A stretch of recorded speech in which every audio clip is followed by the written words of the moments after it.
Constitutional scholar, best-selling author Mark Levin, on how all of this is going to play out. Mark, I know it's a mug's game, but how do you think it's going to go?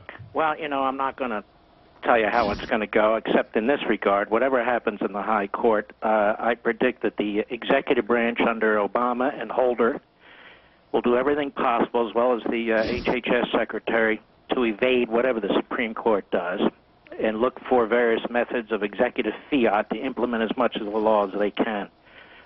Because I honestly believe that the executive branch right now is out of control. We saw it with the immigration case. We've seen it with Fast and Furious. We've seen it with 4 unconstitutional appointments when the president declared the Senate recess. That's never been done before.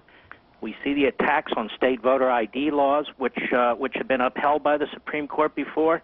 I mean, I can go on and on and on. So this president doesn't really like these other branches of government telling him when he can't do things. So whatever the Supreme Court does, this president will not take no lightly. Let me ask you a little bit about the latest sort of, I don't know, maybe black helicopter crowd theories on the Supreme Court. How about those EPA drones?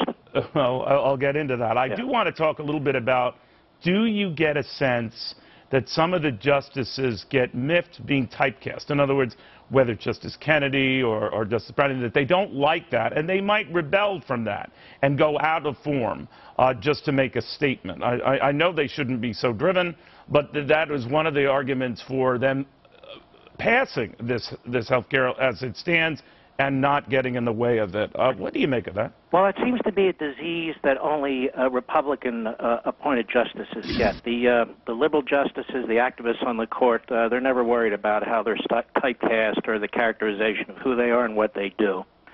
But do you think that's a legitimate fear? I mean, when it hits the rumor-mongering stage, it could be just that, Mark, but that a lot of people say, well, that maybe because dating back to Bush, Gore, Citizens United, they might want to recoil from that. What do you think? Well, they might. And there's no doubt the liberal media and certain columnists and law professors have been doing everything they can to pressure the originalist justices on the court to buckle. But let us remember Bush versus Gore, which they'll bring up. The person who brought the first lawsuit there was Al Gore. It was not Bush. Bush decided to try and get this decision decided in 3 heavy Democrat southern Florida counties, and it just so happened that Bush decided to fight back. So the first case there was brought by Gore. That said, this isn't Bush versus Gore. It's nothing of the sort. What happened was Obama and a supermajority of Democrats in the House and Senate, which don't exist anymore because the people threw them out last time, decided that they were going to grab as much power as they could. The problem is they didn't confer with the Constitution, or they took a look at it and didn't give a damn what it said. You cannot impose on individuals in this country, American citizens, a requirement that they participate in commerce if they choose not to. This isn't a tax. They are seeking to penalize individuals who do not buy private insurance and penalize insurance companies that do not write policies the way the government dictates. This has never been done in American history before. So when you hear all these loser lawyers come on your show and other places saying, the court's never stricken down anything like this, Congress has never passed anything like this. All right, by the way, loser lawyers might appear on other shows, Mark. But you might have just mistaken. Well, now and then they slip through. Now they slip through. Now they slip through. I was talking to a lot of CEOs, be they winners or losers in your eyes, and they've been lately telling me, Neil, unless this whole thing is struck down, just sticking a stake through the mandatory coverage thing isn't going to kill the beast here. That you've got to strike down the entire law. Do you agree with that? Yes, they're quite right. Now, 2 things. First of all, the individual mandate is the greatest threat against the relationship between the individual in this country and the government we've faced since segregation. And I want to be very clear about that, because we cannot have a government telling us what to do and pushing us around this way. So it is crucial that that provision of the statute be stricken. Now, as for the rest, you see what they're already trying to do, push around the Catholic Church, and there'll be other aspects of this. And I predict if the rest of the statute, or most of it, survives, much of which we still don't know what's in there because, they have to issue regulations, there are going to be aggressive legal challenges. We're not going to wait around for Congress or the next election. Aggressive legal challenges attacking it, and I'm going to be one of them with Landmark Legal Foundation who intends to do it. Mark, I have the pleasure of listening to your very fine radio show quite often, and one of the things I've discovered over the months as this presidential race has ensued is you like Mitt Romney. You don't flip over him.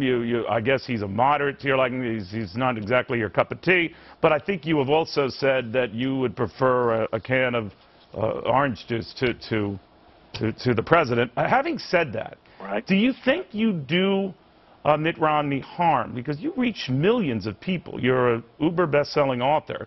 And so your words and whatever you say carries considerable clout, and that you are hurting Mitt Romney. You are hurting Well, Mitt I was Romney. very successful in stopping him, wasn't I? Now, that said, I want to make it as clear as I can, and I have on my program. I will provide constructive criticism. I don't check my conservatism at the door and put my Republican baseball cap on and then run out and play center field. No. You're reinventing it. No, you were not constructive in the early days of this race. Well, no, I was very. I know, but now we're now, okay, and I want to make it as clear as I can.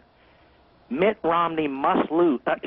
Mitt Romney must win in order for Obama to lose. I'm going to do everything I can to see that Mitt Romney wins, and if he does win, and when he does win, I and others will do everything we can to make sure that we have a conservative administration, because that's crucial too.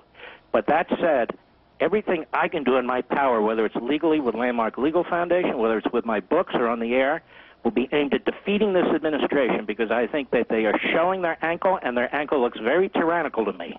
So when you say an orange juice can, correct, that you'd vote over Barack Obama, did you actually mean, if you had a choice between Barack Obama and said orange juice can, you would vote for the inanimate object?